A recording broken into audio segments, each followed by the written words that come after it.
எல்லாருக்கும் வணக்கம். அடிக்கிற மழைக்கு ஒரு புசு புசுன்னு சூப்பராக ஒரு வெங்காய பஜ்ஜி தான் செய்ய போகிறோம். ரொம்ப ஈஸியாக இருக்கும், செம்ம டேஸ்ட்டாக இருக்கும். பார்க்கும்போதே சாப்பிட்லான்னு இருக்கும் பாருங்கள். வாங்க வீடியோக்குள்ளே போகலாம். நான் இந்த 2 வெங்காயத்தை வச்சு தான் இன்றைக்கி பஜ்ஜி செய்ய போகிறேன். ஒரே ஒரு வெங்காயம் போதும். இந்த ஒரு வெங்காயத்தை ஃபஸ்ட்டு கட் பண்ணிவிட்டு அதுக்கப்புறம் தேவைன்னா இன்னொன்று எடுத்துக்கலாம். இந்த மாதிரி ஒரு பெரிய சைஸ் வெங்காயமாக எடுத்துக்கோங்க. இந்த தோல் நீக்கி எடுத்துக்கலாம்.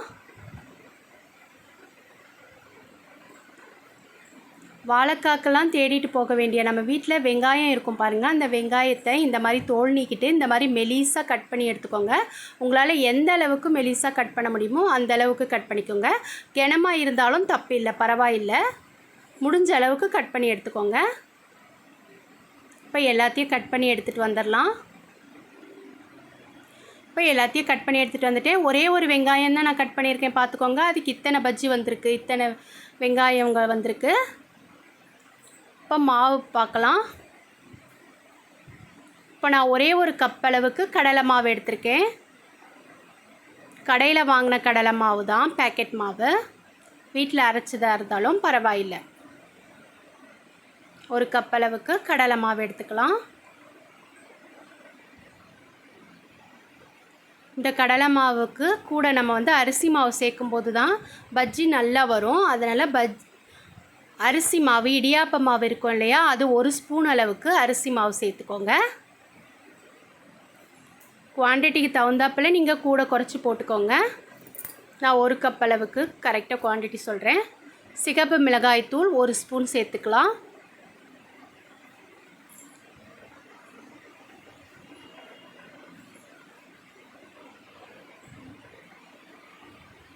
இஞ்சி பூண்டு பேஸ்ட் 1 ஸ்பூன் சேர்த்துக்கோங்க.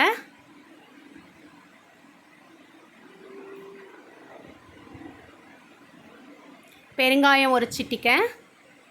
இப்போ நல்லாவே ஒரு வாசனையாக இருக்கும். உப்பு 1 ஸ்பூன் சேர்த்துக்கோங்க.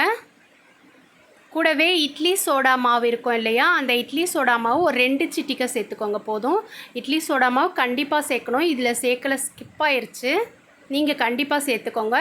1 ஸ்பூன் நெய்யோ இல்லை 1 ஸ்பூன் ஆயிலோ விட்டுக்கோங்க. நான் 1 ஸ்பூன் ஆயில் தான் விட்டுருக்கேன். இப்போது தண்ணியை முதல்லவே நிறைய ஊற்றிடாமல் கொஞ்சம் கொஞ்சமாக மிக்ஸ் பண்ணிக்கோங்க.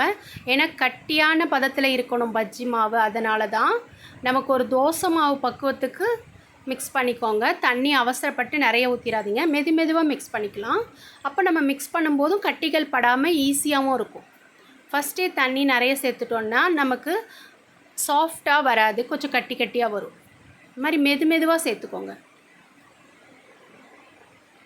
எல்லாருக்கும் பஜ்ஜி சுட தெரியும், ஆனால் நம்மளை பிகினர்ஸ்லாம் இருக்காங்க, சின்ன பிள்ளைங்க, அவங்களுக்கெல்லாம் இந்த பதிவு ரொம்ப முக்கியமாக இருக்கும். பாருங்கள், சாஃப்டாக எந்த அளவுக்கு பக்குவத்துக்கு இருக்குதுன்னு பார்த்துக்கோங்க. நம்ம தோசை மாவு பக்குவத்துக்கு இருக்கணும், அந்த அளவுக்கு இருக்கணும். பாருங்கள், நல்லா ஸ்மூத்தாக வந்திருக்கு. இப்படி இருக்கும்போது பஜ்ஜி நல்லா ப்ளஃபியாக சூப்பராக வரும்.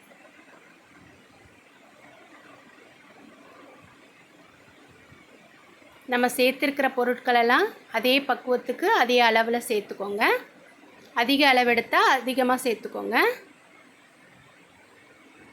இப்போ எண்ணெய் நல்லா காயட்டும். எண்ணெய் நல்லா காஞ்சதுக்கப்புறம் லோ ஃப்ளேமில் வச்சுட்டு மீடியம் ஃப்ளேமில் வச்சுட்டு அதுக்கப்புறம் போட ஆரம்பிச்சிடலாம். எண்ணெய் நல்லா காஞ்சிருச்சு. இந்த வெங்காயத்தை எடுத்து இதில் போட்டு நல்லா முக்கி எடுத்து அப்படியே போட வேண்டியது தான். கொஞ்சம் பார்த்து பக்குவமாக போட்டுக்கோங்க, ஏன்னா வெங்காயத்தால் விரிஞ்சிறதுக்கு வாய்ப்பு இருக்குது. எத்தனை போட முடியுமோ அத்தனை போட்டுக்கோங்க. நான் 4 போட்டிருக்கேன்.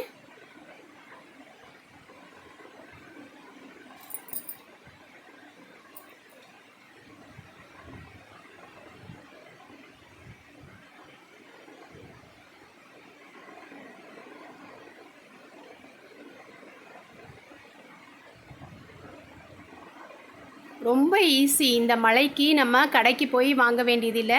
வீட்டில் இருக்கக்கூடிய வெங்காயத்தை வச்சு சூப்பராக சுலபமாக செஞ்சுட்டோம் பாருங்கள். இது எல்லாராலையும் ஈஸியாக செய்ய முடியும். கடையில் போய் வாங்குறத விட நம்ம வீட்டில் செய்கிறது இன்னுமே டேஸ்ட்டாக இருக்கும். இந்த பஜ்ஜி பாருங்கள், எவ்வளோ நல்ல ப்ளஃபியாக சூப்பராக வந்திருக்கு. டேஸ்ட்டும் வேறு லெவலில் இருக்கும். நல்லா செவந்ததுக்கு அப்புறமா திருப்பி எடுத்துக்கோங்க. வாவ்! நல்லா முசு முசுன்னு சூப்பராக வந்திருக்கு. நம்ம பெருசாக எதுவும் சேர்க்கவே இல்லை. சாதாரணமாக வீட்டில் இருக்கக்கூடிய பொருட்களை தான் சேர்த்துருக்கோம். ஆனால் பஜ்ஜி எப்படி இருக்குன்னு பாருங்கள். பார்க்கும்போதே உங்களுக்கு தெரியும், சாப்பிடணும் போல் இருக்கும். ஒரே ஒரு கப்பளவு பஜ்ஜி மாவுக்கு ஒரே ஒரு வெங்காயத்துக்கு எனக்கு ஒரு 10-12 அளவுக்கு பஜ்ஜி கிடச்சிது. சூப்பராக இருக்குது பாருங்கள். இது பிகினர்ஸ்க்கெல்லாம் ரொம்ப ஹெல்ப்பாக இருக்கும். இதே மெத்தடில் நீங்கள் செஞ்சு பாருங்கள். வெங்காய பஜ்ஜி ரொம்ப டேஸ்ட்டாக இருக்கும்.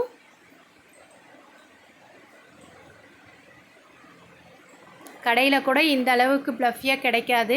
ஆனால் நம்ம வீட்டில் செய்கிறது எவ்வளோ நல்லா இருக்குது பாருங்கள்.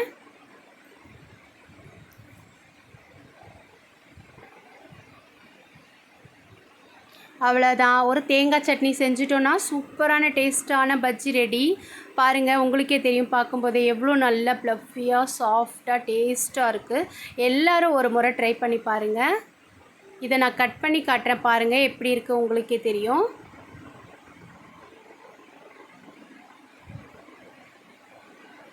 புட்டு காட்டும்போது வெங்காயங்கள்லாம் திரிஞ்சு வரும், அதனால தான் நான் கட் பண்ணி காட்டுறேன். வாவ்! சூப்பராக இருக்குது. எல்லோரும் ட்ரை பண்ணி பாருங்கள். விஜி கிரியேஷனை லைக் பண்ணுங்கள், ஷேர் பண்ணுங்கள், சப்ஸ்கிரைப் பண்ணுங்கள். அடுத்த ரெசிபியில் பார்க்கலாம். தேங்க்யூ.